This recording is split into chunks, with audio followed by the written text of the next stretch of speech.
আমি professor doctor Nurjahan Begum. আজকের আলোচ্য বিষয় প্লাসেন্টাল অ্যাব্রাপশন। প্লাসেন্টাল অ্যাব্রাপশন হচ্ছে জরায়ুর দেওয়াল থেকে গর্ভফুল আংশিক বা সম্পূর্ণভাবে আলগা হয়ে যাওয়া বা আলাদা হয়ে যাওয়া। এটা হলে দেখা যায় প্রচুর রক্তক্ষরণ হয় প্লাসেন্টা যে স্থানে থাকে সেই স্থান থেকে। আর এদিকে বেবিও অক্সিজেন না পাওয়ার জন্য গর্ভে মৃত্যুবরণ করে। কাজে এটির আমাদের চিকিৎসা খুব জরুরিভাবে করতে হবে এবং কারণগুলো জেনে রেখে প্রতিরোধের ব্যবস্থা করতে হবে। এবার আমরা জানব কারণগুলো। 1 নম্বর কারণ হচ্ছে যদি দেখা যায় রোগীর আগে থেকেই তার দীর্ঘমেয়াদী উচ্চ প্রেশার রয়েছে অথবা প্রি এক্লাম্পসিয়া হয়েছে, পেটে আঘাত পেয়েছে অথবা অ্যাক্সিডেন্ট হয়েছে। তাছাড়াও যদি রোগীর রক্ত জমাট বাঁধা অসুবিধা থাকে তবুও হতে পারে। হঠাৎ করে পানি ভেঙে গেলে হতে পারে। হঠাৎ করে পানি ভাঙ্গা মানে হচ্ছে বেবির থলে ফুটো হয়ে যাওয়া।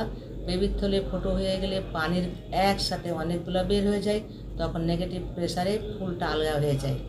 এবার আমরা জানব কিভাবে শনাক্ত করা যায়। Trans abdominal sonography. Trans abdominal sonography অনেক সময় কন্ডিশনটা শনাক্ত নিশ্চিতভাবে করতে পারে না, তবে সহায়ক হতে পারে শনাক্তকরণে। 2 নাম্বার হচ্ছে ক্লিনিক্যাল পর্যবেক্ষণ, যেমন হলো রোগীর জনিপথ্যে রক্ত যাওয়া, ব্লাড প্রেশার আস্তে আস্তে ফল করা, ফিটাল মনিটরিং। ফিটাল মনিটরিংয়ে হচ্ছে বাচ্চার হার্ট কমে যাওয়া অথবা বন্ধ হয়ে যাওয়া। দেখা যাবে পেটে পরীক্ষা করলে প্রচুর ব্যথা অনুভব করবে এবং রিজিড হবে, অর্থাৎ শক্ত হয়ে যাবে। এই শক্ত হওয়ার কারণ হচ্ছে জরায়ুটা শক্ত হয় বলেই শক্ত হয়ে থাকে।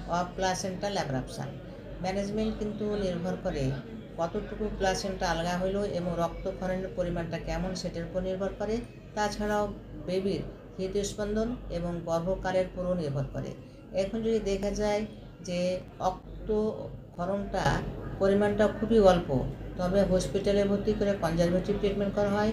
কনজারভেটিভ ট্রিটমেন্টে ফিটাল মনিটরিং করা হয়, প্লাস হিমোগ্লোবিন দেখা হয়, ব্লাড প্রেশার দেখা হয়, আর বাচ্চার ফুসফুস পরিপক্কের জন্য মাকে স্টেরয়েড দেওয়া হয়।